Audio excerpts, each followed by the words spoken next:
We begin now at the top of Daf Yud Zayin Amud Beis Meseches Shabbos. This is Shabbos Daf 17b. The Gemara here is still enumerating, going through the Yud Ches Davar. The Gemara asked right before, what is another example? And the Gemara says, Tavi Rishba Amar Shmuel. Tavi Rishba says in the name of Shmuel. The following is one of the this is going to be one of the Yud Ches Davar. Af gidule truma bo bayom gazru. There was a gezerah that if you plant truma, anything that grows from that truma is considered truma midrabanan. Now midoraisa, if you plant truma, it actually loses the status of truma and turns into chulin again. It's as if it's a new item. But they made a gezerah that it has a status of truma. Rashi says over here, Tavi Shema Ish, Tavi of course was his name. Rishba Pores Nishbin Lotzud Chayev Of. He was essentially a hunter. He spread out traps to catch animals and birds. So the question is, why did they make this gezerah on truma? So my time, what's the reason for the gezerah? Reb Chanina says gezerah mishum truma tahora biyad Yisrael. So Reb Chanina says it's a gezerah because if a Yisrael has truma tahora, he's going to say, I don't want to give it to the Kohen. Let me just plant it and turn it into chulin, and then I can keep it. So we don't want that to happen. So we say gedule truma is also truma. Amar Rava says, if you're going to suspect Yisraelim of that, they won't even separate truma. So they're not even going to separate. They'll just take a chita achas. They'll just take one little piece of wheat, because midoraisa, all you need to give is one little piece of wheat for truma. And so then, if you're going to suspect them to plant the truma to make a chulin, they just won't give it in the first place. So the Gemara answers no. So the Gemara explains rather as follows: Kevan de'efshar lemevar chita achas kedeshmuel v'lo ka'avid hemunim mehemne. So Rava says, look, the fact is, since they were able to give one chita and they didn't.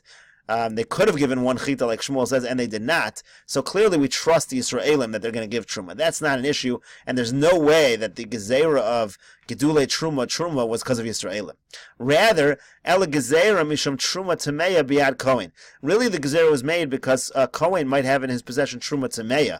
Now, by truma tameya, the halach is the Kohen can't eat it, but he can use it as essentially as firewood. He can use it to light a fire. He can use it for that kind of hana when he consumes it, which is obviously a much lesser value to him. So the Kohen might decide, instead of doing that, instead of using the Truma Tamei in the way that was intended, instead I'm going to plant it and I'll turn it into chulin, and then I can actually eat it.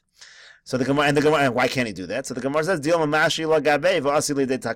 we're afraid that if a Kohen does consider doing that, what's going to happen is he's going to hold on to the Truma Tamei, because he's going to wait for a good time, a good season to plant it, and in the meanwhile, there's going to be a takala, an obstacle is going to come out of this, because he's going to end up eating the trua tameya by mistake. So because of that, they made a takana that gedule truma or truma on a d'rabbanan level, and that is one of the Yud Ches Davar. The Gemara now continues at the two dots. V'idach, what's another example of one of the Yud Ches Davar? Amr Bechia Bar Ami Mishmei De'ula. Rabbi Bechia Bar Ami says in the name of Ula, Af Mishehichshich Lo B'derech. Let's say Shabbos comes and a person has his wallet on him. Nosen kiso lenachri. So the halacha midrabanan is he has to give the wallet to a non-Jew. Now normally you shouldn't have a non-Jew do malacha. We're afraid if the rabbanan were afraid if they did not allow some leniency with regards to something valuable like a wallet, the person would just end up transgressing on a doraisa level and carrying it. So they allowed you to give it to a nachri, but they did not allow the person to walk pachos midalat amos. Pachos midalat amos normally is not an isser doraisa of carrying, and the Chachamim said this is one of the Yud Ches Davar. The Chachamim said, don't walk pachos midalat amos. The only thing we will allow is to give the kiss to a nachri. Bo bayom gazru. That was one of the gezerahs made on this day. V'idach, what's another example? Amar Bali, Amar Avimei San V'sa. So Bali says in the name of Avimei San V'sa is the name of a place. Piton v'shamnon v'yenon uvnosein kulon miyud ches davarhein. The halach is that the bread, the oil, the wine, and the daughters of non-Jews, all of those gezerahs are part of the Yud Ches Davar. So all those things, that's going to be essentially part of the Yud Ches Davar. So the Gemara says, Hanicha, we're going to go through a count in a moment. So the Gemara says, Hanicha Rabbi Meir. This all works according to Rabbi Meir. El Rabbi Yossi Shivs Rehavim. But if you go according to Rabbi Yossi, you only have 17. Again, Rabbi Meir and Rabbi Yossi were mentioned on the last daf. They argue about whether or not one of the Yud Ches Davar is when you leave kalim out and it collects rainwater. So is that rainwater considered able to be machshir, not able to be machshir? Is that considered l'ratzon or not? It was a whole question over there with the clouds, whether you put them out when the clouds were there, they separated, the clouds came back. So Rabbi Meir said that was one of the Yud Ches Davar. Rabbi Yossi said it wasn't. And the Gemara here doing its final count is coming up with the fact that Rabbi Yossi is one short, and it's at 17. Rashi here goes through the numbers. First of all, one thing Rashi points out, Uvnoseyan, what do you mean the daughters of non-Jews are usher because of a Yurches Davar? Meseches Avodah Zarah, Parchinan, Benoseyan, Doraisa Ninu. Gemara in Avodah Zarah already asks that Benoseyan is a Doraisa, so that's a question that's dealt with over there. Kulan Miyurches Devarim Hein, Kulu Chadahi, also in terms of counting, Piton, Shamnan, Yain are all considered one. The Gazra al Piton, Misham Shamnan, Val Shamnan, Kedakaman. The Gemara is going to explain momentarily that each Gezer was made because of the other case. So they're all related, they're all interconnected. The Gemara now goes, Rashi goes through the count here. Hanichol Rabbi Meir, Demoni Lu Lahad Demeniach Kalim Tachas At Sinor. Rabbi Meir counts when you put Kalim under the pipe that's collecting rainwater. So Havelu Yurches. It's going to come out to 18. How? Test the Pasli Truma. First of all, we have 9. That was the 9 first original cases we mentioned of essentially cases where something or a person becomes a sheni, that it passes truma.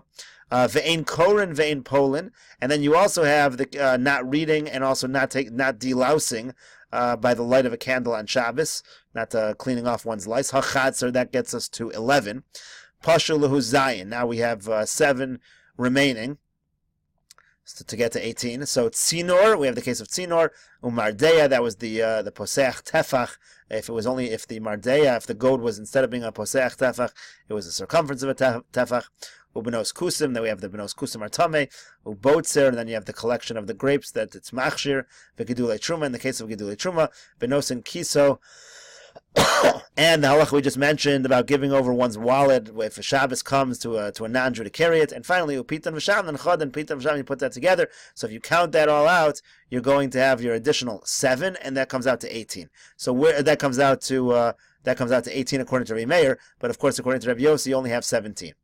So the Gemara answers the 18th of the Yurches Davar, according to Rabbi Yossi, comes from Rav Acha bar Ada. Ikohad Rav Acha bar Ada. There's the following case of Rav Acha bar Ada. Do Amar Rav Acha bar Ada, Amar Rav Yitzchak. Rav Acha bar Ada said in the name of Rav Yitzchak, Gazra al Piton Misham Shamnan, Ve'al Shamnan Misham Yenan.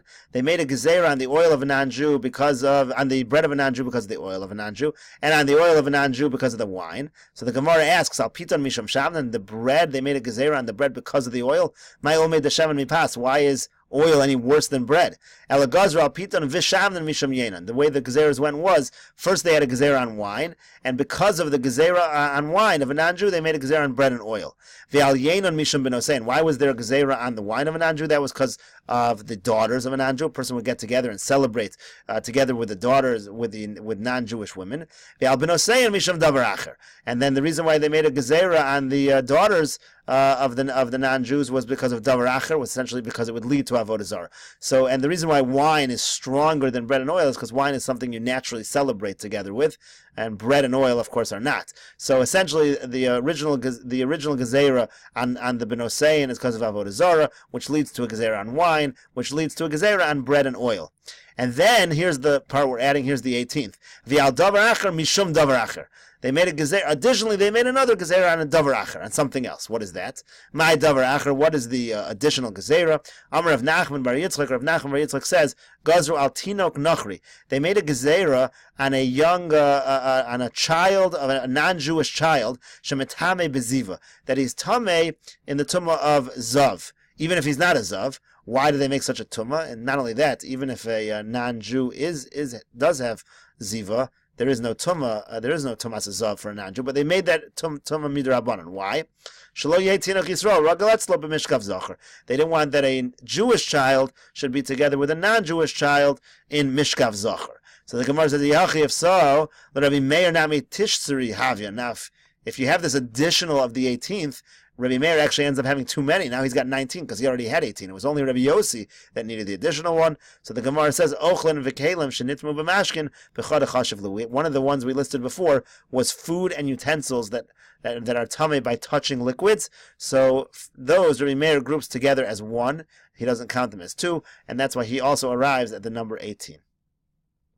We now continue with the Mishnah. Mishnah says, Beishamai Omer, Beishamai say, Ein shorin diyo v'samanim v'karshinin. One is not allowed to soak ink, and samanim is when a person is making dye, or karshinin is a person is soaking animal food. He can't do that elakadeshi shorim ba'od yom. It has to finish soaking by the time before Shabbos comes, because you cannot be having your kalim do this malacha on Shabbos. Beis Hillel matir, and Beis Hillel say as long as it's done as long as you start the process before Shabbos, if it finishes on its own on Shabbos, it's not a problem. The rest of the cases of the Mishnah follow the same pattern. A person can't put lines of flax into an oven unless they are going to whiten, they're going to warm up again before Shabbos. Similarly, a person can't put wool into the Yorah in order to dye the wool unless it's going to take hold before Shabbos. Beis Hillel says again, if you put it in before Shabbos, even if it finishes up on its own on Shabbos, not a problem. Similarly, Beis Shammai say in person mitzudas chaya v'ofos v'dagim el kadesh yitzodem mibod yom. You can't spread traps for animals unless there's enough time that the animals could be trapped before Shabbos. Beis Hillel matir, and Beis Hillel says it is mutter. Beis Shammai say in mocher l'nachri vein tonin imo vein magbin. You can't sell to a non-Jew. You can't load up with him, load items with him that he's going to load them and carrying them. You can't put something on his shoulders. Loading up would be on his donkey, and Magabian would be on his shoulders. Unless he's going to get somewhere close, so he'll get there before Shabbos. Beis Hillel matir, and Beis Hillel again say it doesn't matter as long as he loaded up his items before Shabbos. It doesn't matter when he arrives. Beis Shammai say ein nosnin oros la'avdan v'lo kelim l'kobes nachri. A person can't give leather, give hides to tan them, or give clothing to a non-Jew who's going to clean them, unless it gets done before Shabbos. Uvekulan Beis Hillel matir and in all these cases, Beis Hillel say it is mutter. And again, we're going to continue on the next daf, on Daf Yud Ches Amud Aleph, talk about the fact that Beis Hillel says it's mutter if it gets done before Shabbos starts.